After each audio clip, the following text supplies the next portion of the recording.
जय हिंद साथियों, आज आपके सामने 100 टॉप जीके जीएस का क्वेश्चन मैं लाया हूं जो कि आपके एग्ज़ाम में पूछ लिए गए हैं या फिर जो आपके एग्ज़ाम में पूछे जा सकते हैं। ठीक है, तो आज जो है हम लोगों को जो इसका थीम रखा है अब की बार वर्दी हमार, यानी कि अब जो है इस बार जो है हम लोग वर्दी लेकर रहेंगे। जो आप लोगों को टाइम मिला है कोविड-19 की वजह से, उस चीज़ को आप ध्यान में रखते हुए आप लोग मेहनत करें। जो टाइम मिला है आप लोगों को, और इस बार एग्ज़ाम में आपको एग्ज़ाम में सक्सेस लाना ही लाना है। हर जितने सारे क्वेश्चन हैं उसमें टारगेट करो और आप 90% क्वेश्चन को अचीव करो आप। ठीक है, तो ज़्यादा मैं बात नहीं करता हूँ, अब स्टार्ट कर लेता हूँ। आज क्लास स्टार्ट करने से पहले मैं आपको हमेशा की तरह एक चीज़ कहना चाहता हूँ कि आप अगर इस चैनल पहली बार हैं, चैनल को सब्सक्राइब जरूर कर लें, क्योंकि मैं इंडियन आर्मी के लिए A to Z जो भी है मैं सब लाने की कोशिश करता हूँ आप लोगों के लिए। और ये यूट्यूब जो भी क्लासेस होते हैं सारे क्लासेस फ्री ही होते हैं। ठीक है, तो स्टार्ट लेता हूँ आज का ये। और आज जो है क्लासेस जो है आपके लिए टारगेट रहेगा, आज क्वेश्चन 60 का टारगेट रहेगा। ठीक है, देखिए 60 में से कितना आपका बन पाता है। अगर जितना भी बन पाता है आप मुझे कमेंट करके लास्ट में बता देना कि सर मेरा इतना ही क्वेश्चन बनाया है या इतना क्वेश्चन मैंने बनाया है। ठीक है, ताकि हम लोगों को भी लगे कि आप लोग भी मेहनत कर रहे हो। अगर हम लोग मेहनत कर रहे हैं आप लोगों के लिए, तो आप लोग भी उतना ही मेहनत कर रहे हो। तो चलिए स्टार्ट कर लेते हैं आज के पहले क्वेश्चन से। पहला जो क्वेश्चन है आज का, ये क्वेश्चन है हाइड्रोजन का रंग। हाइड्रोजन का रंग कैसा होता है? ऑप्शन है पीला, नारंगी, काला या रंगहीन। कैसा होता है? तो हाइड्रोजन का रंग जो होता है ये होता है रंगहीन, यानी ऑप्शन नंबर डी जो है आपका आंसर बिल्कुल करेक्ट है। तो ऑप्शन नंबर डी जो बच्चे करे हो आप, उनका आंसर पूरी तरह से सही है। देखिए, अगर आप भी जब भी कमेंट करते हो तो कभी कभी बच्चे होते हैं ऐसे D D D D type कर देते हैं, तो ऐसे में क्या होता है आपका बहुत सारा कमेंट शो नहीं कर पाता है। तो आप आंसर जब भी कमेंट करें कोई आप अल्फ़ाबेट का या तो ए टाइप करें या बी या फिर सी या फिर डी टाइप करें। ठीक है, एक ही कैरेक्टर टाइप करें, तभी आपका सारे कमेंट यहाँ पर शो करेंगे आपके यहाँ पर। ठीक है, चलो तो स्टार्ट कर लेते हैं। दूसरा जो क्वेश्चन जो है आज का, ये क्वेश्चन है निम्न में से कौन सा स्नेहक के रूप में प्रयोग किया जाता है? यानी इसमें से चार ऑप्शन है आपके पास। चार ऑप्शन में से कौन सा है जो स्नेहक के रूप में प्रयोग किया जाता है? ऑप्शन है ग्रेफाइट, सिलिका, हीरा या फिर आयरन। यानी चार ऑप्शन में से कौन सा आपका आंसर है? तो इसका आंसर है ऑप्शन नंबर ए है। क्या है? ग्रेफाइट है। ऑप्शन नंबर ए आपका आंसर है। बढ़ते हैं अगले क्वेश्चन की तरफ। अगला क्वेश्चन है निम्नलिखित में से कौन सबसे अधिक स्थिर तत्व है? कौन सबसे स्थिर तत्व है? पहला ऑप्शन है यूरेनियम, हाइड्रोजन, सीसा या ऑक्सीजन। कौन सा है इसमें से जो सबसे स्थिर तत्व है? ये है ऑप्शन नंबर सी आपका यहाँ पर आंसर है। ऑप्शन नंबर सी करने वाले बच्चे आप लोग बिल्कुल ठीक हो। ठीक है, जब भी क्लास स्टार्ट जब भी करो तो आप जय हिंद एक बार करके ज़रूर स्टार्ट कर लेना आप लोग, ठीक, क्लास को। ठीक है, और क्लास देखने के बाद क्लास को एक शेयर ज़रूर कर देना। ठीक है, क्लास अच्छा लग रहा है तो लाइक करके ही आगे बढ़ो। आप लाइक कर लो फिर आगे बढ़ो। लाइक करना बाद में लोग भूल जाते हो। लाइक तो से हम लोगों का बहुत ज़्यादा मोटिवेशन बढ़ता है, तब ताकि मैं समझ पाता हूँ कि आप लोगों को क्लास अच्छा लग रहा है, तो हम लोग भी और ज़्यादा मेहनत करने की उत्सुकता बढ़ती है हम लोगों को। ठीक है, आगे जो है क्वेश्चन है बल्ब का तंतु किसका बना है? बल्ब का तंतु किसका बना है? देखिए, तो ऑप्शन है आपके पास टीन, टंगस्टन, टैंटलम या टाइटेनियम। किसका बना होता है? अब बल्ब का तंतु किसका बना होता है? देखिए, ये आपका आंसर हो जाता है ऑप्शन नंबर बी हो जाता है, जो क्या है? टंगस्टन है। तो ऑप्शन नंबर बी आपका यहाँ पर आंसर बिल्कुल करेक्ट है। बढ़ते हैं अगले क्वेश्चन की तरफ। अगला क्वेश्चन है बेल मेटल किसकी मिश्र धातु है? बेल मेटल जो है किसकी मिश्र धातु है? ऑप्शन है पीतल और निकेल, जिंक और तांबा, टीन और तांबा, निकेल और तांबा। किसका बना होता है? ये बना होता है ऑप्शन नंबर सी है, जो कि टीन और तांबा का मिश्र धातु है bell metal. Option number C आपका यहाँ पर आंसर बिल्कुल करेक्ट है। देखिए, क्लास को आप 100 क्वेश्चन पूरा देखें, 100 क्वेश्चन पूरा देखें, तभी आप लोग जान पाओगे कि आप कितना कर पाते हो। मैं जो भी क्वेश्चन लाता हूँ आपके लिए, आपके जो इम्पोर्टेंट है मैं वही लाता हूँ। ठीक है, ये आपको हमेशा हमको ये करो, याद रखो आप। आगे है थॉमसन ने किसकी खोज की थी? थॉमसन ने किसकी खोज की थी? ऑप्शन है न्यूट्रॉन, प्रोटॉन, पॉजिट्रॉन या इलेक्ट्रॉन। तो थॉमसन ने खोज किया था इलेक्ट्रॉन का। किसका? इलेक्ट्रॉन का। ऑप्शन नंबर डी जो है आपका आंसर बिल्कुल करेक्ट है। आगे बढ़ता हूँ। अगला है किस गैस के कारण कोयला खदानों में विस्फोट होता है? कौन से गैस के कारण कोयला खदानों में विस्फोट हो जाता है? ऑप्शन है हाइड्रोजन, कार्बन मोनोऑक्साइड, हवा या फिर मीथेन। तो ऑप्शन आपका है ऑप्शन नंबर डी आपका आंसर है। ठीक है, आगे बढ़ता हूँ। अगला है FeSO4 का साधारण नाम क्या है। देखिए FeSO4 का साधारण नाम क्या है, क्या सोडियम फास्फोरस है, या फिर आयरन सल्फेट है, कैल्शियम क्लोराइड है, या इनमें से कोई नहीं। तो यहाँ पर आपका आंसर हो जाता है ऑप्शन नंबर बी, क्या है, आयरन सल्फेट को FeSO4 कहा जाता है। ऑप्शन नंबर डी आपका यहाँ पर आंसर बिल्कुल करेक्ट है। आगे है, पंजी नगर किस नदी के किनारे बसा हुआ है। देखिए मैंने नदी और किनारे के शहर में बसे हुए के लिए मैंने एक प्लेलिस्ट बना दिया है, एक वीडियो बना दिया है। अगर नहीं देखा आपने तो जाकर देख लीजिए आप, ठीक है, जो कि आर्मी जीके के प्लेलिस्ट में होगा, या फिर स्टैटिक जीके का जो बना दिया है मैंने प्लेलिस्ट उसमें है, यहाँ पर उसमें जाकर देख लेना आप लोग, बहुत ही इंपॉर्टेंट है ये, ठीक है। पंजी नगर किस नदी के किनारे बसा हुआ है। ऑप्शन है शिप्रा, मांडवी, कृष्णा और महानदी। तो देखो तो पंजी जो है ये है मांडवी नदी के किनारे बसा हुआ है। ऑप्शन नंबर बी आपका यहाँ पर आंसर बिल्कुल करेक्ट है, ठीक है। आगे बढ़ता हूँ। अगला है, हजारीबाग राष्ट्रीय वन्यजीव अभयारण्य किस राज्य में है। ठीक है, हजारीबाग राष्ट्रीय वन्यजीव अभयारण्य किस राज्य में है। ऑप्शन है गुजरात, असम, राजस्थान या झारखंड।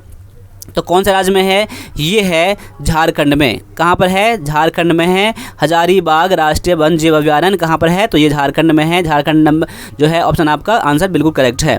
आगे है, दार्जिलिंग किस राज्य में है। दार्जिलिंग किस राज्य में है ऑप्शन है असम, उत्तर प्रदेश, पश्चिम बंगाल या बिहार। तो दार्जिलिंग किस राज्य में है। देखिए दार्जिलिंग है, ऑप्शन नंबर सी है इसका आंसर बिल्कुल करेक्ट है, जो कि है पश्चिम बंगाल। यानी कि दार्जिलिंग जो है ये पश्चिम बंगाल के अंदर है, ठीक है। आगे है, हजारों झीलों की भूमि किसे कहा जाता है। हजारों झीलों की भूमि किसे कहा जाता है। ऑप्शन है स्वीडन, फिनलैंड, डेनमार्क या फिर फ्रांस। तो हजारों झीलों की जो भूमि जो कहा जाता है ये कहा जाता है ऑप्शन नंबर बी, फिनलैंड को कहा जाता है। किसको कहा जाता है, तो फिनलैंड को कहा जाता है। हजारों झीलों की भूमि कहा जाता है। ऑप्शन नंबर बी है, ठीक है। आगे है, मुगलों की राजभाषा क्या है। मुगलों की राजभाषा क्या थी। ऑप्शन है अरबी, हिंदी, फारसी या इनमें से कोई नहीं। तो आपका आंसर यहाँ पर हो जाएगा फारसी। यानी कि मुगलों की जो राजभाषा थी वो क्या थी, तो फारसी था, ठीक है। आगे बढ़ता हूँ। अगला क्वेश्चन है, निम्नलिखित में से किसे गोल्डन गर्ल कहा जाता है। निम्नलिखित में से किसे गोल्डन गर्ल कहा जाता है। ऑप्शन है PT उषा को, या कुंजी रानी देवी को, या कर्णम मल्लेश्वरी को, या इनमें से कोई नहीं। देखो तो PT उषा जो कहा जाता, PT उषा नहीं, गोल्डन गर्ल जो कहा जाता है ये कहा जाता है कर्णम मल्लेश्वरी को। आप लोगों में से किसी को पता होगा तो बता दीजिए कि कर्णम मल्लेश्वरी जो है कौन से खेल से जुड़ी हुई है। आप इसका कमेंट आप लोग ज़रूर कर देना कि कर्णम जो है कौन से खेल से जुड़ी हुई है। आगे है, ईरान की संसद का नाम क्या है। ईरान के संसद का नाम क्या है। ऑप्शन है शोरा, मजलिस, कांग्रेस या नेशनल असेंबली। देखिए तो ईरान के संसद का नाम जो है ये है मजलिस। ऑप्शन नंबर बी आपका यहाँ पर आंसर बिल्कुल करेक्ट है। बढ़ते हैं अगले क्वेश्चन की तरफ। अगला क्वेश्चन में क्या कह रहा है, दास कैपिटल पुस्तक के लेखक कौन है। दास कैपिटल पुस्तक के लेखक कौन है। ऑप्शन है कार्ल मार्क्स, ज्योति बसु, हरकिशन सिंह सुरजीत या इनमें से कोई नहीं। देखिए तो याद कर लीजिए, दास कैपिटल को जो पुस्तक के लेखक हैं, ऑथर जो हैं ये हैं कार्ल मार्क्स। क्या है, कार्ल मार्क्स। आपने ठीक सुना है, आपने जिनके बारे में पढ़ा है आज तक, कार्ल मार्क्स वही कार्ल मार्क्स हैं। ऑप्शन नंबर बी आपका आंसर है। आगे है, असम की राजधानी क्या है। असम की राजधानी क्या है, मिजोरम, सिलवासा, कोहिमा या दिसपुर। तो असम की राजधानी जो है ये है दिसपुर। ऑप्शन नंबर डी आपका यहाँ पर आंसर बिल्कुल करेक्ट है। अगला बढ़ता हूँ। अगला क्वेश्चन में क्या कह रहा है, निम्नलिखित में से कौन सा देश सार्क का सदस्य नहीं है। इसमें से कौन सा देश है जो सार्क का सदस्य नहीं है। क्या अमेरिका है, पाकिस्तान है, मालदीव है या इनमें से कोई नहीं। तो याद कर लीजिए, अमेरिका जो है सार्क का एक सदस्य मेंबर नहीं है, एक मेंबर नहीं है। यानी सार्क जो है, आप सार्क का फुल फॉर्म बता सकते हो मुझे कमेंट करके, ठीक है। आगे बढ़ता हूँ। अगला है, भारतीय वायुसेना का मुख्यालय कहाँ स्थित है। भारतीय वायुसेना का मुख्यालय कहाँ स्थित है। ऑप्शन है विशाखापत्तनम, नई दिल्ली, मुंबई या कोच्चिन। देखिए भारतीय वायुसेना का मुख्यालय जो है ये है नई दिल्ली में। कहाँ पर है, नई दिल्ली में। आपका आंसर है ऑप्शन नंबर बी। तो ऑप्शन नंबर बी जो बच्चे करे हो आप लोग, आपका आंसर बिल्कुल करेक्ट है। मैं सभी का कमेंट जो है मैं देखता रहता हूं, तो सभी का कमेंट आप जो भी है जैसे भी है आप करते रहो, मैं देखता रहता हूं कौन बच्चे कितना कमेंट करते हैं, ठीक है। चलो आगे बढ़ता हूं। आगे है, श्वेत क्रांति का संबंध किससे है। श्वेत क्रांति का संबंध किससे है। क्या दुग्ध उत्पादन से है, कृषि उत्पादन से है, मछली उत्पादन से है या जूट उत्पादन से है। किससे है? देखिए तो श्वेत क्रांति का संबंध जो है ये है दुग्ध उत्पादन से। ऑप्शन नंबर बी जो ए जो है आपका आंसर बिल्कुल यहाँ पर करेक्ट है। आगे बढ़ता हूँ। आगे है रॉयल एशियाटिक सोसाइटी की स्थापना किसने करा था? संस्थापक कौन है? रॉयल एशियाटिक सोसाइटी की संस्थापक का नाम कौन है? तो ये है ऑप्शन जो है आपका जो सर विलियम जॉन्स या सर जॉन मार्शल या आर डी बनर्जी या सर विलियम वेंटिक। तो कौन है इसका आंसर? इसका आंसर है ऑप्शन नंबर ए है जो कि है ये है sir William Jones. Sir William Jones जो हैं ये रॉयल एशियाटिक सोसाइटी के संस्थापक हैं। कौन है? तो एशियाटिक सोसाइटी रॉयल जो है इनके संस्थापक हैं sir William Jones. Option number ए आपका आंसर करेक्ट है यहाँ पर है। देखिए जो क्वेश्चन पता नहीं है आपको उसको आप अभी स्क्रीनशॉट लेते चलो, क्लास के टाइम में स्क्रीनशॉट लेते चलो, बाद में उसको दोबारा रिवीजन कर लेना आप लोग, ठीक है। आगे है किस व्यक्ति को द्वितीय अशोक कहा जाता है? किस व्यक्ति को द्वितीय अशोक कहा जाता है? ऑप्शन है समुद्रगुप्त को, चंद्रगुप्त मौर्य को, कनिष्क को या हर्षवर्धन को। किसको कहा जाता है? देखियो तो द्वितीय अशोक जो कहा जाता है ये कहा जाता है कनिष्क को। किसको कहा जाता है? कनिष्क को कहा जाता है, द्वितीय अशोक कहा जाता है। ऑप्शन नंबर सी जो है आपका आंसर यहाँ पर बिल्कुल करेक्ट है। बढ़ते हैं अगले क्वेश्चन की तरफ। अगला क्वेश्चन है भारत की सर्वोच्च पर्वत चोटी कौन सी है? देखिए आप लोग जब भी क्वेश्चन करते हो तो मैं क्या करता हूँ यहाँ पर भी क्वेश्चन पढ़ रहा हूँ और ऑप्शन पढ़ रहा हूँ, तब तक के लिए आप लोग आंसर जरूर कर देना आप लोग इसका आंसर क्या हो रहा है, ठीक है। अगर मैं हर क्वेश्चन में मैं बोलूँ कि आप आंसर दो इसका, आंसर दो इसका, कमेंट करो इसका, तो आपका क्या हो जाएगा, टाइम थोड़ा किल हो जाएगा। तो टाइम जो है बहुत ही बहुमूल्य है, इसलिए मैं क्वेश्चन पढ़ रहा हूँ, ऑप्शन पढ़ रहा हूँ, आपके सामने क्वेश्चन आ रहा है, वेरी वेरी इंपॉर्टेंट क्वेश्चन आ रहा है। तो आप लोगों को चेक करना है आपको कि आप कितना कर पाते हो और आप इसका आंसर करते रहो, कमेंट में फटाफट करते रहो जब तक मैं ऑप्शन पढ़ रहा हूँ तब मैं पढ़ रहा हूँ, ठीक है। Mount Everest, Kanchenjunga, Godwin Austen या फिर नंगा पर्वत। यानी कि देखो भारत का जो सबसे सर्वोच्च चोटी है, पर्वत चोटी है, हाईएस्ट माउंटेन है, ये है गॉडविन ऑस्टिन। क्या है? गॉडविन ऑस्टिन है, जिसे क्या K2 भी कहा जाता है। ऑप्शन नंबर सी जो है आपका आंसर बिल्कुल करेक्ट है, ठीक है। क्लास अच्छा लग रहा है तो लाइक करके ही क्लास को आगे बढ़ें और क्लास देखने के बाद एक शेयर जरूर कर दें आप लोग, ठीक है। अगर चैनल को सब्सक्राइब अभी तक आपने नहीं करा है तो चैनल को सब्सक्राइब भी जरूर कर लेना, ठीक है। आगे है निम्नलिखित में से किस राज्य में विधान परिषद नहीं है? देख लीजिए क्वेश्चन को गौर कर लीजिए कि किस राज्य में भारत के राज्य में विधान परिषद नहीं है। ऑप्शन है आंध्र प्रदेश, केरल, उत्तर प्रदेश या बिहार। तो कौन से देश में जो है किस राज्य में जो है विधान परिषद नहीं है? ये है केरल के अंदर। केरल में क्या है? विधान परिषद नहीं है। ऑप्शन नंबर बी जो है आपका आंसर यहाँ पर बिल्कुल करेक्ट है, ठीक है। चलो आगे है अगला क्वेश्चन जो है विश्व जनसंख्या दिवस किस दिन मनाया जाता है? विश्व जनसंख्या दिवस किस दिन मनाया जाता है? ऑप्शन है 10 दिसंबर, 1 दिसंबर, 15 जनवरी और 11 जुलाई। देखिए विश्व जनसंख्या दिवस कब मनाया जाता है? आपका आंसर यहाँ पर हो जाता है ऑप्शन नंबर डी हो जाता है, जो क्या है 11 जुलाई को विश्व जनसंख्या दिवस मनाया जाता है। ऑप्शन नंबर डी जो है आपका आंसर बिल्कुल करेक्ट है। बढ़िए अगले क्वेश्चन की तरफ। अगला क्वेश्चन है मोहिनी अट्टम नृत्य मूल रूप से निम्नलिखित में से किस राज्य में विकसित हुआ है? यानी मोहिनी अट्टम जो नृत्य है वो किस राज्य में विकसित हुआ है? ऑप्शन है आंध्र प्रदेश, ओडिशा, केरल या इनमें से कोई नहीं। आपका आंसर इसमें से क्या हो जाएगा? आपका आंसर यहाँ पर हो जाएगा ऑप्शन नंबर सी हो जाएगा, जो क्या हो जाएगा केरल। यानी कि आपको क्वेश्चन ऐसा भी आता है कि मोहिनी अट्टम किस राज्य से संबंधित है, तो आप दोगे आंसर इसका केरल दोगे। ऑप्शन नंबर सी जो है आपका आंसर बिल्कुल करेक्ट है। आगे है भारतीय वन संस्थान कहाँ स्थित है? भारतीय वन संस्थान कहाँ स्थित है? ऑप्शन है विशाखापट्टनम, दिल्ली, देहरादून या चेन्नई। तो देखिए तो भारतीय वन संस्थान कहाँ स्थित है? तो आपका आंसर यहाँ पर हो जाएगा ऑप्शन नंबर सी हो जाएगा। क्या हो जाएगा? देहरादून आपका आंसर हो जाएगा। देखिए आप जो भी क्वेश्चन कर रहे हो, 100 का कर रहे हो, वीडियो कर रहे हो या फिर 200 का वीडियो कर रहे हो, तो कभी मैं आपके सामने में 30 क्वेश्चन भी लाऊंगा, कभी आपके सामने 20 क्वेश्चन भी लाऊंगा। जो भी 30 क्वेश्चन का 20 क्वेश्चन का रहेगा तो आप लोगों को उम्मीद करता हूँ कि सभी क्वेश्चन आप लोग आंसर जरूर करोगे। अभी जो है 100 क्वेश्चन का जो अभी क्लास कर रहे हो आप, ठीक है, तो ये आपके लिए अभी बहुत ज़्यादा इंपॉर्टेंट हो जाता है आपको नोट बनाने के लिए, टेस्ट करने के लिए, क्योंकि एक साथ आपको इतना सारा क्वेश्चन एग्जाम में आए हुए क्वेश्चन एग्जाम में आने वाला क्वेश्चन है, इसलिए आपके लिए बहुत ज़्यादा आपको इंपॉर्टेंट बन जाता है ये क्लासेस, ठीक है। चलो आगे है, वायुमंडलीय दाब में अचानक कमी से किसका संकेत मिलता है? वायुमंडलीय दाब में अचानक कमी से किसका संकेत मिलता है? क्या तूफान का, वर्षा का, शीतलहर का या साफ मौसम का? देखिए तो ये मिलता है संकेत तूफान का। किसका मिलता है? तूफान का। अगर वायुमंडल में दाब कम हो जाता है, ये संकेत किसका मिलता है? तो ये तूफान का संकेत मिलता है। ऑप्शन नंबर ए जो है आपका यहाँ आंसर बिल्कुल करेक्ट है। आगे है, भूकंप के समय कौन सी तरंग उत्पन्न होती है? भूकंप के समय कौन सी तरंग उत्पन्न होती है? गौर कर लीजिए, क्या अश्रव्य तरंगे या पराश्रव्य तरंगे या दोनों या इनमें से कोई नहीं? याद कर लीजिए, भूकंप के समय जो तरंग उत्पन्न होती है ये होता है अश्रव्य तरंगे, यानी कि इंफ्रासोनिक वेव्स क्या होता है? तरंगे उत्पन्न होती है। ऑप्शन नंबर ए आपका यहाँ आंसर बिल्कुल करेक्ट है। ठीक है, आगे है, डेसिबल है। डेसिबल क्या है? क्या संगीत वाद्य यंत्र है या संगीत स्वर है या ध्वनि स्तर की माप है या शोर की तरंग धैर्य है? क्या है? देखिए डेसिबल जो है ये है measurement of sound level. Option number C जो है ध्वनि के स्तर की माप है। ठीक है, आगे है, किस रंग के प्रकाश के तरंगदैर्घ्य कम होती है? किस रंग के प्रकाश की तरंगदैर्घ्य कम होती है? ऑप्शन है लाल, नीले, हरे या बैगनी। तो कौन सा है? किस रंग के जो प्रकाश का तरंगदैर्घ्य जो होता है वो कम होता है? तो देखिए इसका आंसर हो जाएगा ऑप्शन नंबर डी हो जाएगा। क्या हो जाएगा? बैगनी। ठीक है, ऑप्शन नंबर डी आपका यहाँ आंसर बिल्कुल करेक्ट है। आगे बढ़ता हूँ, अगला है, हवाई जहाज़ से यात्रा करते समय पेन से स्याही निकलने लगती है।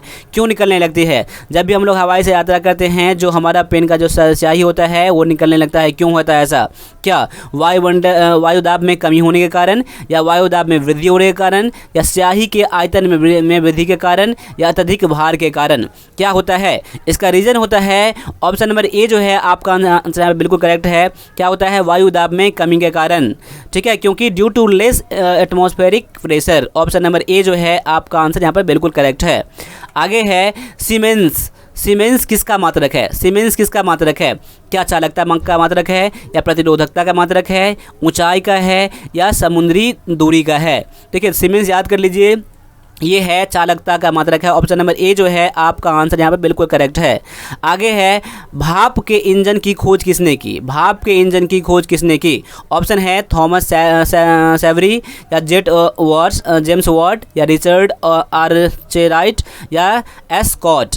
देखिए कौन सा है? देखिए भाप इंजन के जो खोजकर्ता हैं ये है James Watt. Option number B जो है आपका यहाँ पर आंसर बिल्कुल करेक्ट है। बढ़ते हैं अगले क्वेश्चन की तरफ। अगला जो क्वेश्चन है, जब कोई वस्तु पृथ्वी की तरफ गिरती है तो उसकी गति में क्या होता है? जब कोई वस्तु पृथ्वी की तरफ गिरती है तो उसकी गति में क्या होता है? क्या गति घटती है, बढ़ती है या अपरिवर्तित रहती है या इनमें से कोई नहीं? तो याद कर लीजिए, जब भी कोई वस्तु अगर नीचे की तरफ गिरती है उसमें क्या होता है? उसकी गति में बढ़ जाती है। उसकी गति क्या होता है? बढ़ जाता है। ये गुरुत्वाकर्षण बल के कारण होता है। ऑप्शन नंबर बी जो है आपका आंसर बिल्कुल करेक्ट है यहाँ पर। आगे है, ध्वनि एवं प्रकाश में किसका वेग अधिक है? ध्वनि एवं प्रकाश में किसका वेग अधिक है? ऑप्शन है ध्वनि का, प्रकाश का या दोनों का समान होता है या इन निम्नलिखित में से कोई नहीं? देखिए यानी कि ध्वनि और प्रकाश में जो वेग होता है ये किसका वेग अधिक होता है? तो ये होता है प्रकाश का। ऑप्शन नंबर बी जो है आपका यहाँ पर आंसर बिल्कुल करेक्ट है। ठीक है, तो क्लास को देखें, क्लास को देखते टाइम बोर ना हो, क्लास को देखते रहे, सब्सक्राइब करवाते रहे और बच्चों से और अपने फ्रेंड से क्लास को दबा के शेयर करते रहो आप लोग। ठीक है, क्लास को शेयर करोगे तभी हम लोग और ज़्यादा इस पर आएंगे और ज़्यादा टाइम देंगे यूट्यूब पर। तो ठीक है, तो बस आप लोगों को बड़ी चीज़ है, क्लास को देखो, क्लास को शेयर करो। ठीक है, और शेयर कौन कौन करते हो आप मुझे कमेंट करके बताना।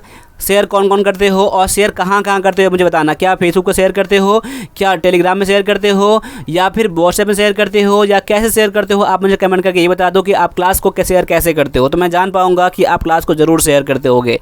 और मैं ये भी उम्मीद करता हूँ कि आप लोग जब भी क्लास अब शेयर करोगे तो अपने स्कोर के साथ शेयर करो कि मैंने इस क्लास में इतना स्कोर किया है। अगर आपने आज 20 क्वेश्चन करा है क्लास में तो आप कल जाके ज़रूर करोगे कि अब मैंने आज 70 क्वेश्चन मैंने करा है क्लास में। ठीक है, आप अपने कॉन्फिडेंस के साथ बोलोगे। तो क्लास को शेयर भी करते रहो, अपने स्कोर बताते रहो, अपने स्कोर के रिकॉर्ड बनाते रहो कि मैंने इस क्लास में आज इतना करा था। ठीक है, आगे है, निम्नलिखित में से किस किरणें विद्युत एवं चुंबकीय किरणों से प्रभावित नहीं है? निम्नलिखित में से कौन सी किरणें विद्युत और चुंबकीय किरणें से प्रभावित नहीं होती है? ऑप्शन है गामा किरणें या बीटा किरणें, अल्फा किरणें या इनमें से कोई नहीं? क्या होता है? ये होता है गामा किरणें। गामा किरणें क्या होता है? प्रभावित नहीं होता है। ऑप्शन जो है आपका आंसर ए, ऑप्शन नंबर ए आपका आंसर है। ठीक है। आगे है इंद्रधनुष में कितने रंग होते हैं, यानी कि रेनबो में कितने कलर होते हैं। ऑप्शन है 6, 7, 3 या 12, 6, 7, 3 या 12। याद कर लीजिए, इसमें क्या होता है, 3 होता है, ये मोस्टली बच्चों को पता ही होता है। ठीक है। आगे है चांद पर दो व्यक्ति आपस में बात नहीं कर सकते, क्यों। क्यों चांद पर जो दो व्यक्ति होता है आपस में बात नहीं कर सकता है, क्यों नहीं बात कर सकता है। क्या वहाँ पर वायुमंडल नहीं है, या वहाँ गुरुत्वाकर्षण नहीं है, वहाँ पर सूर्य का प्रकाश नहीं है, या वहाँ पर पेड़ नहीं है। क्या कारण है जो वहाँ पर लोग जो दो व्यक्ति आपस में बात नहीं कर सकता है। इसका रीज़न ये है कि वहाँ पर वायुमंडल नहीं है, वहाँ पर क्या है, एटमॉस्फेयर नहीं है, इसीलिए वो आपस में बात नहीं कर सकते हैं। ऑप्शन नंबर ए जो है आपका आंसर यहाँ पर बिल्कुल करेक्ट है। दिए की बत्ती में तेल किस प्रक्रिया द्वारा चढ़ता है। दिए की बत्ती में तेल किस प्रक्रिया द्वारा चढ़ता है। ऑप्शन है गुरुत्वाकर्षण के कारण, या उत्प्लावन के कारण, या तैरने की प्रक्रिया से, या कोशिकात्व से। क्या है आपका आंसर। आपका आंसर है ऑप्शन नंबर डी है। क्या है उसका प्रक्रिया, कौन सी प्रक्रिया के कारण, ये है कोशिकात्व के कारण। ऑप्शन नंबर डी आपका यहाँ आंसर बिल्कुल करेक्ट है। आगे है 60 वाट के बल्ब को 50 घंटे जलाने पर कितनी ऊर्जा प्रयुक्त होगी। देखिए 60 वाट के बल्ब को 50 घंटे जलाने पर कितनी ऊर्जा प्रयुक्त होगी। आपका आंसर देखो यहाँ पर सॉल्व करना पड़ेगा, थोड़ा सा आपका टाइम है, फटाफट इसका आंसर करके इसका आंसर जरूर करें आप लोग। क्या है, 3 है, 6 है, 7 है, या इनमें से कोई नहीं। क्या है आपका आंसर। देखिए आपका आंसर यहाँ पर हो जाता है ऑप्शन नंबर ए हो जाता है। अपना आंसर मैच कर लेना, 3 किलोवाट पर आवर। आपका ऑप्शन नंबर जो है ए है आंसर। ठीक है। आगे है फ्यूज तार के लिए कौन सा कथन सत्य है। फ्यूज तार जो होता है उसके लिए कौन सा जो 4 ऑप्शन है उसमें से आपका आंसर सही है। ऑप्शन है पहला, प्रतिरोध कम और गलनांक अधिक होता है, या प्रतिरोध अधिक या गलनांक कम होता है। प्रतिरोध कम और गलनांक कम भी होता है, या प्रतिरोध अधिक और गलनांक भी अधिक होता है। तो याद कर लीजिए, फ्यूज का तार जो होता है उसमें क्या होता है, प्रतिरोध अधिक होता है लेकिन गलनांक कम होता है, यानी कि मेल्ट ये बॉइलिंग पॉइंट क्या होता है, बहुत ही कम होता है, लेकिन उसका प्रतिरोध जो होता है, यानी कि रेजिस्टेंस जो होता है वो ज़्यादा होता है। इसलिए आपका आंसर हो जाता है ऑप्शन नंबर बी, आपका यहाँ पर आंसर हो जाता है। ठीक है। अब अगले क्वेश्चन की तरफ बढ़िए और एनर्जी के साथ जय हिंद करते रहे बीच बीच में। आप लोग जय हिंद करने से आप लोगों को मोटिवेशन मिलेगा, पावर मिलेगा क्लास को करने के लिए, मेहनत करने के लिए। जय हिंद बीच बीच में कमेंट करते रहे। चलो एक बार आप लोग सभी एक बार कमेंट कर दो अभी, जय हिंद सर, जय हिंद, जय हिंद। मैं भी आप लोगों को बोलता हूँ जय हिंद। ठीक है। चलिए क्वेश्चन पढ़ लीजिए। क्वेश्चन क्या है, पेंडुलम की लंबाई बढ़ा देने पर आवर्तन काल होगा। क्या होगा, आवर्तकाल क्या होगा। पेंडुलम की लंबाई बढ़ा देते हैं तो उसके आवर्तकाल में क्या होगा। क्या आवर्तकाल बढ़ेगा, घटेगा, या वही रहेगा, या इनमें से कोई नहीं। क्या होगा, तो देखिए उसका आवर्तकाल क्या हो जाएगा, बढ़ जाएगा। ऑप्शन नंबर ए जो है आपका यहाँ पर आंसर बिल्कुल करेक्ट है। ठीक है। बढ़िए अगले क्वेश्चन की तरफ। अगला क्वेश्चन में क्या कह रहा है, अगला क्वेश्चन है रात में तारों के टिमटिमाने का कारण है। रात में तारों के टिमटिमाने का कारण क्या होता है। क्या परावर्तन होता है, अपवर्तन होता है, या विवर्तन होता है, या इनमें से कोई नहीं। क्या होता है, तो आपका आंसर यहाँ हो जाएगा अपवर्तन। क्या होता है, अपवर्तन होता है। रात में तारे टिमटिमाने का कारण क्या होता है, अपवर्तन होता है। ऑप्शन नंबर बी जो है आपका यहाँ आंसर बिल्कुल करेक्ट है। आगे है खाद्य ऊर्जा को हम किस इकाई में माप सकते हैं। खाद्य ऊर्जा को हम लोग किस इकाई में माप सकते हैं। क्या अर्घ में माप सकते हैं, कैलोरी में माप सकते हैं, या जूल में, या फिर कैलोरी में। किस में मापते हैं हम लोग, तो खाद्य ऊर्जा को हम मापते हैं कैलोरी में। ऑप्शन नंबर डी जो है आपका यहाँ आंसर बिल्कुल करेक्ट है। ठीक है। आगे बढ़ता हूँ। आगे है वेग समय ग्राफ की ढाल या प्रवणता किसको प्रदर्शित करती है। वेग समय ग्राफ की ढाल या प्रवणता किसको प्रदर्शित करती है। क्या चाल को, या त्वरण को, या समय को, या फिर इनमें से कोई नहीं। क्या करता है, तो आपका आंसर हो जाएगा यहाँ पर ऑप्शन नंबर बी हो जाएगा। क्या हो जाएगा, त्वरण को प्रदर्शित करता है। ऑप्शन नंबर बी आपका यहाँ आंसर बिल्कुल करेक्ट है। आगे है जब कांच की छड़ को रेशम से रगड़ा जाता है तो छड़ में क्या होता है। क्या होता है, छड़ कैसा हो जाता है। जब कांच की छड़ को रेशम के छड़ से रगड़ा जाता है तो छड़ क्या होता है, ऋणावेशित हो जाती है, या धनावेशित हो जाती है, या उदासीन रहती है, या पहले ऋणावेश होती है फिर धनावेशित हो जाती है। तो याद कर लीजिए आपका आंसर हो जाता है ऑप्शन नंबर बी, जो कि धनावेशित हो जाती है। यानी कि जब कांच के छड़ को रेशम के छड़ से रगड़ा जाता है तब वो क्या बन जाता है, धनावेशित बन जाता है। ऑप्शन नंबर बी जो है आपका आंसर यहाँ पर बिल्कुल करेक्ट है। आगे है, पदार्थ के संवेग और वेग के अनुपात से कौन सी भौतिक राशि प्राप्त होती है? पदार्थ के संवेग और वेग के अनुपात से कौन सी राशि प्राप्त होती है? क्या वेग प्राप्त होता है, त्वरण प्राप्त होता है, द्रव्यमान या फिर बल? तो कौन सी राशि प्राप्त होती है? ये प्राप्त होता है द्रव्यमान। क्या होता है? द्रव्यमान प्राप्त होता है। ऑप्शन नंबर बी सी जो है आपका आंसर बिल्कुल करेक्ट है।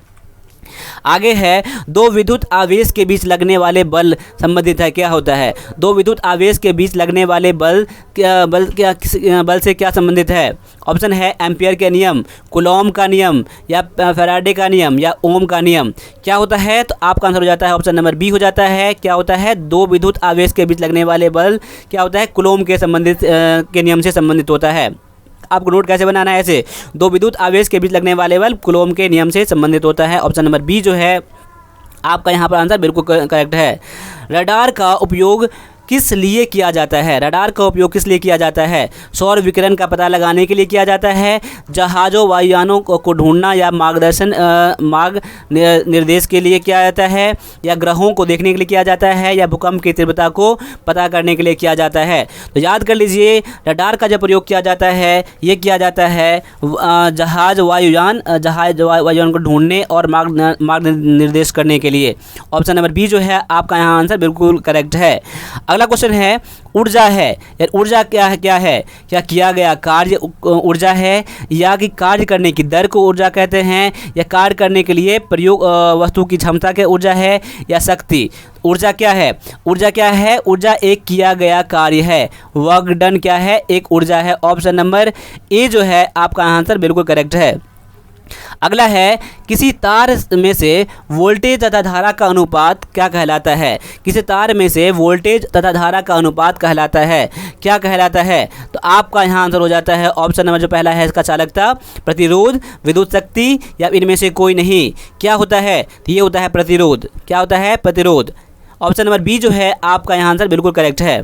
आगे है, प्रकाश किस प्रकार की तरंग है? प्रकाश किस प्रकार की तरंग है? क्या अनुप्रस्थ तरंग है, अनुदैर्ध्य तरंग है, या ऑप्शन नंबर ए और बी यानी कि अनुप्रस्थ और अनुदैर्ध्य दोनों है? क्या है? इनमें से कोई नहीं। क्या होगा? प्रकाश क्या है? प्रकाश एक आपका अनुप्रस्थ तरंग है। ऑप्शन नंबर ए जो है आपका आंसर बिल्कुल यहाँ पर करेक्ट है।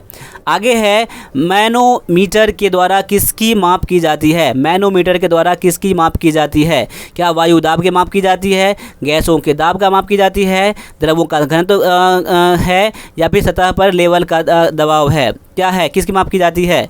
तो ऑप्शन नंबर यहाँ पर आपका जो है बी जो है ये है आंसर बिल्कुल करेक्ट है। जो क्या है? गैसों के दाब को मापा जाता है मैनोमीटर के द्वारा। चल ठीक है, आगे बढ़ता हूँ। वेग को यदि दोगुना कर दिया जाए तो संवेग पर क्या असर होगा? अगर वेग को दोगुना कर देते हैं तो संवेग पर क्या असर पड़ता है? क्या दोगुना हो जाएगा, या आधा हो जाएगा, अपरिवर्तित रहेगा, या चौगुना हो जाएगा? तो याद कर लीजिए, जब वेग को दोगुना करेंगे तो क्या हो जाएगा? इसका प्रभाव भी क्या हो जाएगा? संवेग क्या हो जाएगा? दोगुना हो जाएगा। ऑप्शन नंबर ए जो है आपका यहाँ आंसर बिल्कुल करेक्ट है। ठीक है, आगे है, बल एक राशि है, यानी बल कैसी राशि है? क्या बल एक सदिश राशि है, अदिश राशि है, या दोनों है? यानी दोनों, यानी कि बल सदिश और अदिश दोनों है, इनमें से कोई नहीं। तो याद कर लीजिए, बल क्या है? एक सदिश राशि है। ऑप्शन नंबर ए जो है आपका आंसर बिल्कुल करेक्ट है।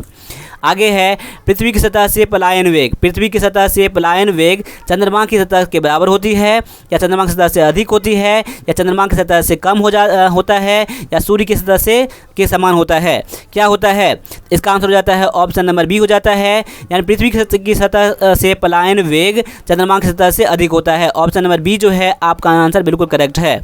आगे है, गैलेना किस धातु का अयस्क है? गैलेना किस धातु का अयस्क है? क्या Zn का, Pb का, या Zr का, या Al का? देखिए, मैंने इसके जितने सारे सिंबल हैं मैंने बहुत सारे सिंबल करवा दिया था, तभी मैं बता रहा हूँ आपको कि Zn यानी कि जिंक को कहते हैं। क्या कहते हैं? जिंक को कहते हैं। Pb यानी क्या कहते हैं? लेड को कहते हैं। क्या कहते हैं? लेड को कहते हैं। Zr का मतलब क्या होता है? ये होता है जिरकोनियम होता है। क्या होता है? जिरकोनियम होता है। और Al मतलब जानती हो क्या आपको? एल्यूमिनियम होता है। क्या होता है? एल्यूमिनियम होता है। ठीक है, यानी गैलेना किस धातु का अयस्क है? तो ये है लेड का। ऑप्शन नंबर बी जो है आपका यहाँ आंसर बिल्कुल करेक्ट है। ठीक है। आगे है फोटोग्राफी में किस रसायन का प्रयोग किया जाता है? फोटोग्राफी में किस रसायन का प्रयोग किया जाता है? ऑप्शन है एल्युमिनियम हाइड्रोक्साइड या सोडियम क्लोराइड या पोटेशियम नाइट्रेट या सिल्वर ब्रोमाइड।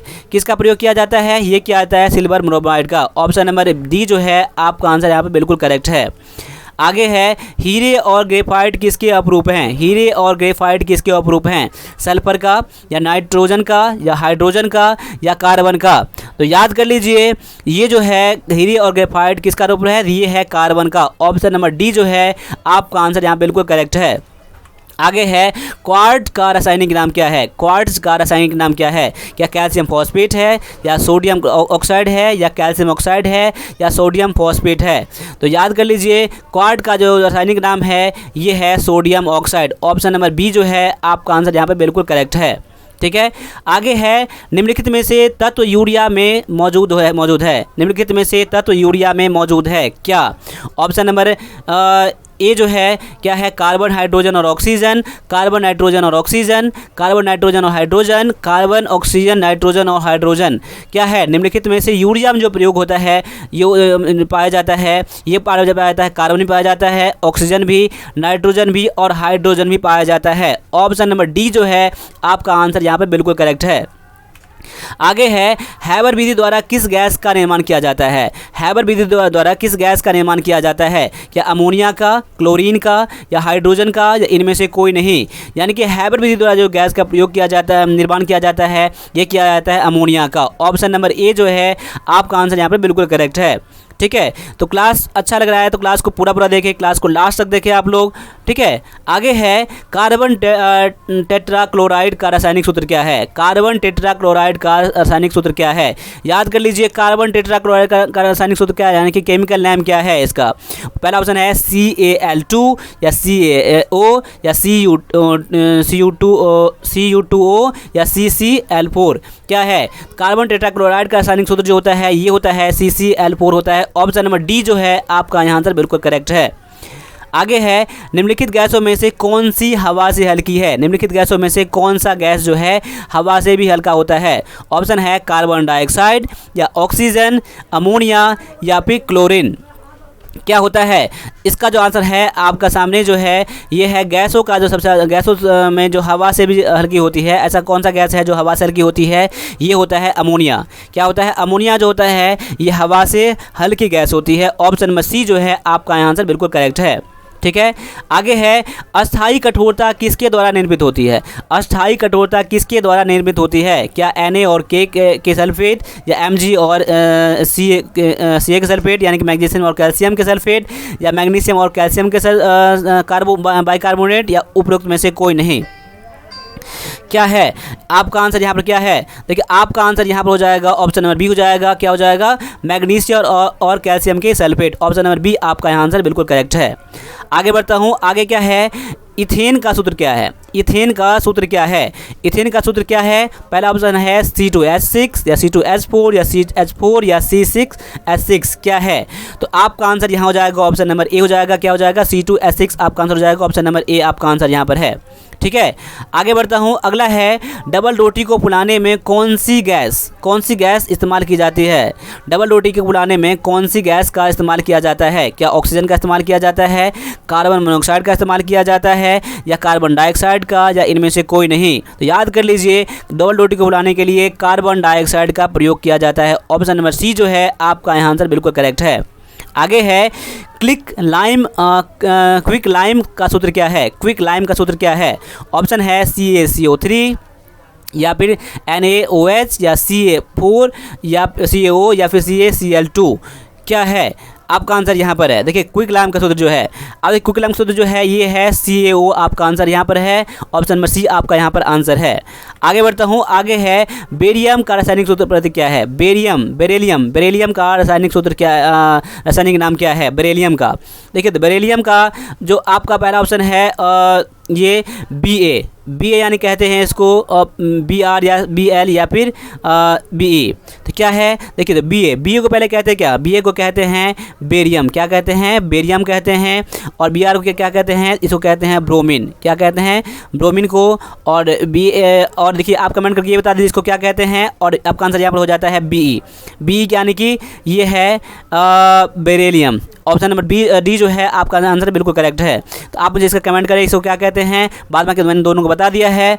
आगे है अगला क्वेश्चन जो है, निम्नलिखित में से किसके सहसंयोजक और आयनिक दोनों बंधन होते हैं।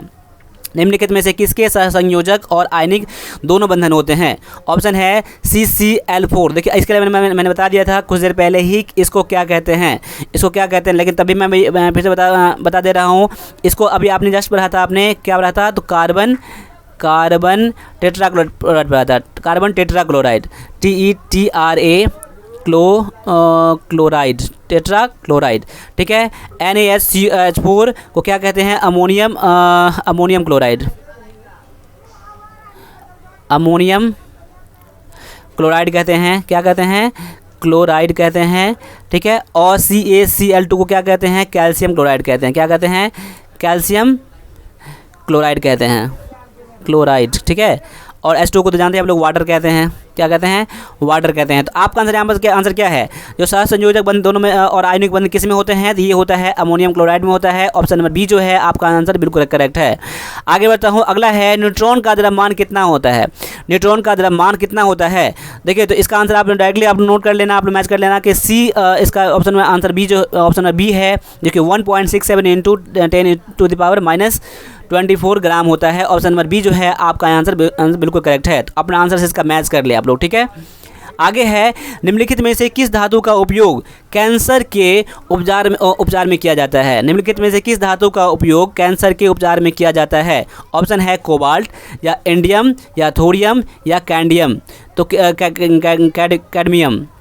यानी देखिए तो कौन से किसका इस्तेमाल किया जाता है, इसका किया जाता है ये कोबाल्ट का, किसका किया जाता है, कोबाल्ट किया जाता है। ऑप्शन नंबर A जो है आपका आंसर यहाँ बिल्कुल करेक्ट है। आगे बढ़ता हूँ, अगला क्वेश्चन है, निम्नलिखित में से कौन सा तत्व नहीं है, कौन सा एक तत्व नहीं है। क्या ओजोन एक तत्व नहीं है, नाइट्रोजन, हाइड्रोजन या ऑक्सीजन, क्या है। देखिए तत्व कौन सा नहीं है, क्या है, ओजोन जो है एक तत्व नहीं है, ओजोन आपका आंसर है, आंसर, ठीक है। आगे बढ़ता हूँ, अगला है, निम्नलिखित में से कौन सा हेयर सेटिंग के लिए ब्यूटी पार्लरों में प्रयोग किया जाता है। हेयर सेटिंग के लिए ब्यूटी पार्लर में प्रयोग किया जाता है, क्या फॉस्फोरस का, सल्फर का या क्लोरीन का, इनमें से कोई नहीं। याद कर लीजिए, जो हेयर स्टाइल के जो ब्यूटी पार्लर में प्रयोग किया जाता है, ये क्या आता है, सल्फर का किया जाता है। किसका किया जाता है, सल्फर का किया जाता है। सल्फर आपका आंसर बिल्कुल यहाँ पर करेक्ट है, ठीक है।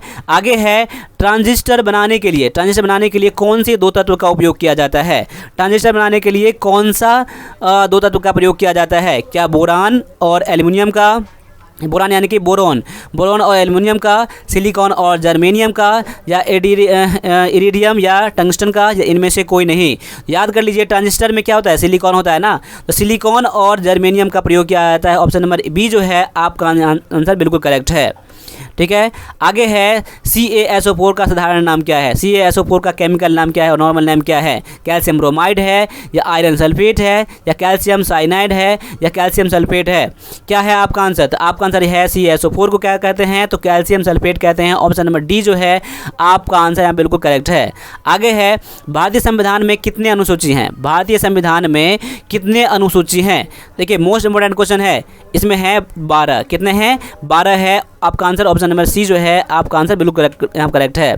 आगे है, शिलोंग किस राज्य की राजधानी है। शिलोंग किस राज्य की राजधानी है। ऑप्शन है नागालैंड, असम, सिक्किम या मेघालय। तो आपका आंसर है ऑप्शन नंबर D जो है आंसर बिल्कुल करेक्ट है। क्या है, मेघालय। देखो सिक्किम का क्या होता है, गंगटोक होता है। असम का क्या होता है, दिसपुर होता है। नागालैंड का कोहिमा होता है, ठीक है। आगे बढ़ता हूँ, अगला है, मेघदूत की रचयिता कौन है। मेघदूत की रचयिता कौन है। ऑप्शन जो है आपके सामने में ये है, केशवदास या तुलसीदास या फिर कालिदास या सूरदास। याद कर लीजिए, मेघदूत को जो रचयिता हैं ये हैं, ऑप्शन नंबर C है, जो कि है कालिदास जी है। कालिदास साहब जी हैं जो मेघदूत के रचयिता हैं। ठीक है। आगे है, भारत में हीरा कहाँ पाया जाता है? भारत में हीरा कहाँ पाया जाता है? क्या पश्चिम बंगाल में, बनारस में, बिहार में या पन्ना में? कहाँ पाया जाता है? तो ये पाया जाता है ऑप्शन नंबर डी में, पन्ना में। ऑप्शन नंबर डी आपका यहाँ आंसर बिल्कुल करेक्ट है। आगे है, मानव निर्मित झील कहाँ पर स्थित है? मानव निर्मित झील कहाँ पर स्थित है? क्या हिमाचल प्रदेश में, आंध्र प्रदेश में, उत्तर प्रदेश में या इनमें से कोई नहीं? याद कर लीजिए, मानव निर्मित झील जो ये कहाँ पर स्थित है? ये है हिमाचल प्रदेश में। कहाँ पर है? हिमाचल प्रदेश में है। आपका आंसर ऑप्शन नंबर ए है, मानव निर्मित झील। कहाँ पर है? तो हिमाचल प्रदेश में है। ऑप्शन नंबर, आगे बढ़ता हूँ। आगे है, मोहम्मद गौरी कहाँ का रहने वाला था? मोहम्मद गौरी जो थे वो कहाँ के रहने वाले थे? ऑप्शन है यूनान में, यूनान के, पर्सिया के, पाकिस्तान के या अफगानिस्तान के? तो मोहम्मद गौरी जो थे ये थे अफगानिस्तान के। ऑप्शन नंबर डी जो है आपका आंसर यहाँ पर बिल्कुल करेक्ट है। आगे है, भारतीय थल सेना का अध्यक्ष होता है, या भारतीय थल सेना का यानी इंडियन आर्मी का जो अध्यक्ष होते हैं, प्रेसिडेंट जो होते हैं, वो कौन होते हैं? ऑप्शन है मेजर या ब्रिगेडियर, जनरल या फिर कर्नल। तो आपका आंसर यहाँ पर है ऑप्शन नंबर सी है, जो क्या है? जनरल है। ऑप्शन नंबर सी आपका आंसर बिल्कुल करेक्ट है। आगे है, प्रधानमंत्री का कार्यकाल कितने वर्षों का होता है? यानी भारत के जो प्रधानमंत्री हैं उनके कार्यकाल कितने वर्षों का होता है? ऑप्शन है 5 वर्ष, 4 वर्ष, 6 वर्ष या इनमें से कोई नहीं। याद कर लीजिए, जो हमारा याद क्या कर लीजिए, पता ही होगा आपको, हर 5 साल के बाद क्या होता है? हर 5 साल के बाद क्या होता है? तो इलेक्शन होता है हमारे प्रधानमंत्री का। ऑप्शन नंबर ए जो है आपका आंसर है बिल्कुल करेक्ट है यहाँ पर। ठीक है। आगे है, कौन से देश का संविधान लिखित नहीं है? याद कर लीजिए, कौन से देश का संविधान लिखित नहीं है? हमारे देश का संविधान लिखित है। और कौन से देश का संविधान लिखित नहीं है? क्या ऑस्ट्रेलिया का, फ्रांस का, इंग्लैंड का या स्पेन का? कौन से देश का जो संविधान जो है लिखित नहीं है? ये है इंग्लैंड का। कहाँ है? इंग्लैंड का। ऑप्शन नंबर डी सी जो है आपका आंसर बिल्कुल करेक्ट है यहाँ पर। ठीक है। आगे है, निम्नलिखित में से किस नदी को बिहार का शोक कहा जाता है? किस नदी को बिहार का शोक कहा जाता है? क्या गंगा को, या गंडक को, सोन को या कोसी को? किसको? तो बिहार का शोक कहा जाता है कोसी नदी को कहा जाता है। ऑप्शन नंबर डी जो है आपका आंसर बिल्कुल करेक्ट है। आगे है, 8 मार्च किस रूप में मनाया जाता है? 8 मार्च किस रूप में मनाया जाता है? विश्व पर्यावरण दिवस के रूप में मनाया जाता है, या अंतर्राष्ट्रीय महिला दिवस के रूप में मनाया जाता है, या विश्व विरासत दिवस के रूप में मनाया जाता है, या इनमें से कोई नहीं? आपका आंसर यहाँ पर क्या हो जाएगा? याद कर लीजिए, जो 8 मार्च जो मनाया जाता है ये मनाया जाता है विश्व अंतर्राष्ट्रीय महिला दिवस मनाया जाता है। अंतर्राष्ट्रीय महिला दिवस मनाया जाता है 8 मार्च के दिन मनाया जाता है। ठीक है। आगे है, एस शब्द किस खेल से संबंधित है? एस शब्द जो है वो कौन से खेल से संबंधित है? ऑप्शन जो है बॉक्सिंग से, या टेनिस से, शूटिंग से या कराटे से? तो एस शब्द का इस्तेमाल किया जाता है टेनिस में। किस में? टेनिस में। टेनिस आपका आंसर यहाँ पर बिल्कुल करेक्ट है। आगे है, बुध ग्रह के उपग्रहों की संख्या कितनी है? बुध ग्रह के उपग्रहों की संख्या कितनी है? क्या 16 है, 0 है, 2 है या फिर 1 है? यानी कि 16, 0, 2 और 1 कौन सा है आपका आंसर? तो याद कर लीजिए, बुध ग्रह के उपग्रहों की संख्या 0 होती है, शून्य होती है। ऑप्शन नंबर बी जो है आपका यहाँ आंसर बिल्कुल करेक्ट है। ठीक है। आगे है, भारत के द्वीपों को कुल कितनी संख्या है? भारत में द्वीपों की कुल संख्या कितनी है? ऑप्शन है 204, 247, 247 या 147। कितनी है? भारत में कुल द्वीपों की संख्या जो है ये है 247, यानी कि 247 है। ऑप्शन नंबर सी आपका आंसर बिल्कुल करेक्ट है। आगे है, भारत की वायुसेना कितने कमानों में गठित है? भारतीय वायुसेना जो है ये कितने कमानों में गठित है? क्या दो भागों में, या 2 कमानों में, या 3 कमानों में, 4 कमानों में या 7 कमानों में? याद करिए, वायुसेना जो है ये 7 कमानों में गठित किया गया है। ऑप्शन नंबर डी जो है आपका आंसर बिल्कुल करेक्ट है। ठीक है। आगे है, वृद्धगंगा किस नदी का उपनाम है? वृद्धगंगा किस नदी का उपनाम है? वृद्धगंगा। ऑप्शन है गोदावरी, नर्मदा, कावेरी या इनमें से कोई नहीं? तो कौन सा है? तो आपका आंसर यहाँ पर है, आपका आंसर यहाँ पर गोदावरी। गोदावरी जो है, गोदावरी को वृद्धगंगा भी कहा जाता है। ऑप्शन नंबर ए जो है आपका आंसर बिल्कुल करेक्ट है। आगे बढ़ता हूँ। आगे है, भारत में 1 रुपया का नोट किसके द्वारा जारी किया जाता है? भारत में 1 रुपया का नोट किसके द्वारा जारी किया जाता है? क्या भारतीय रिजर्व बैंक के द्वारा, या भारतीय स्टेट बैंक के द्वारा, भारत के राष्ट्रपति के द्वारा, या भारत सरकार के द्वारा? तो किसके द्वारा जारी किया जाता है 1 रुपया का नोट? ये किया जाता है भारत सरकार के द्वारा किया जाता है। ऑप्शन नंबर डी जो है आपका यहाँ आंसर बिल्कुल करेक्ट है। ठीक है। आगे बढ़ता हूँ। आगे है, झंडा ऊंचा रहे हमारा, झंडा ऊंचा रहे हमारा किस कवि की रचना है? किस कवि की रचना है? देखिए किस कवि की रचना है, क्या ऑप्शन है श्यामलाल गुप्त का, या मैथिली शरण गुप्त का, या सोहनलाल द्विवेदी का, या फिर इनमें से कोई नहीं? क्या है आपका आंसर इसमें से? तो आपका आंसर यहाँ पर है ऑप्शन नंबर ए है, क्या है, श्यामलाल गुप्त। ऑप्शन नंबर ए है आपका आंसर, बिल्कुल करेक्ट। ठीक है, आगे है भारत का सबसे सर्वोच्च नागरिक पुरस्कार सम्मान कौन सा है? भारत का सबसे सर्वोच्च नागरिक पुरस्कार कौन सा है? भारत रत्न है, या फिर परमवीर चक्र है, या अशोक चक्र है, इनमें से कोई नहीं? तो ये है आपका आंसर, ऑप्शन नंबर ए है, क्या है, भारत रत्न जो है, भारत रत्न आपका यहाँ पर आंसर बिल्कुल करेक्ट है। आगे है कोबरा थर्मल संयंत्र किस राज्य में स्थित है? कोबरा थर्मल संयंत्र किस भारत के किस राज्य में स्थित है? क्या छत्तीसगढ़ में है, या मध्य प्रदेश में है, या फिर उत्तर प्रदेश में है, या इनमें से कोई नहीं? तो क्या है आपका आंसर? देखिए तो याद कर लीजिए, कोबरा थर्मल संयंत्र प्लांट जो है ये है छत्तीसगढ़ के अंदर। ऑप्शन नंबर ए जो है आपका आंसर यहाँ पर बिल्कुल करेक्ट है। आगे बढ़ता हूँ और आज का लास्ट क्वेश्चन है कि मोह किसका मात्रक है? मोह किसका मात्रक है? क्या विद्युत चालकता का, धारा का, या फिर प्रतिरोध का, या फिर प्रतिरोधकता का? किसका है? तो ये है आपका आंसर, ऑप्शन नंबर ए है, जो क्या है, विद्युत चालकता का है। ऑप्शन नंबर ए आपका आंसर बिल्कुल करेक्ट है। तो आज मैंने 100 क्वेश्चन करवाया है, जो कि आपके लिए मोस्ट इंपॉर्टेंट क्वेश्चन था सारे क्वेश्चन, और ये आपके सभी एग्जाम के लिए आपको हेल्पफुल है। या तो आप क्लर्क के कर रहे हो, टेक्निकल का कर रहे हो, या जीडी का ट्रेडमैन कर रहे हो, किसी में कर रहे हो, या फिर इसके अलावा भी जो एग्जाम करोगे आप, उसमें भी आपका हेल्प जरूर करेगा, आपको बहुत बढ़िया हेल्प करेगा। ठीक है, तो 100 क्वेश्चन का आपने कंप्लीट करोगे आज। तो 100 क्वेश्चन जो पता नहीं है उसको रिवीजन करके 100 क्वेश्चन कंप्लीट करने हैं आपको। और जो शेयर करते हो, जो नोट बनाते हो, आप मुझे कमेंट करके बताना। आपके पास नंबर ये है, व्हाट्सएप नंबर भी है, इस पर मुझे कॉल या व्हाट्सएप मुझे कर सकते हो। आप आर्मी के लिए, क्लर्क के लिए इंग्लिश का, या फिर ट्रेडमैन, या फिर किसी और चीज़ के लिए मैथ क्लास ले सकते हो आप। ठीक है, बाद बाकी आप आर्मी एग्जाम के लिए ई बुक भी परचेज कर सकते हो। ठीक है, परचेज करने का लिंक मैं डाल दूंगा डिस्क्रिप्शन में। बाद बाकी इस नंबर पर मुझे कॉल करके भी आप ले सकते हो। तो आज के लिए बस इतना रहने दीजिए, मिलते हैं अगले क्लास में। तब तक के लिए सभी से एक बार जय हिंद। और जो अभी कोविड का प्रॉब्लम चल रहा है, कोविड-19 का प्रॉब्लम चल रहा है, कोरोना का प्रॉब्लम चल रहा है, उसको ध्यान में रखते हुए अपने आप को बचाएं, और क्लास को जहाँ तक हो सके आप क्लास ऑनलाइन ही करें। ठीक है, तो आज के लिए बस इतना रहने दीजिए, मिलते हैं अगले क्लास में। तब तक के लिए सभी से एक बार फिर से जय हिंद।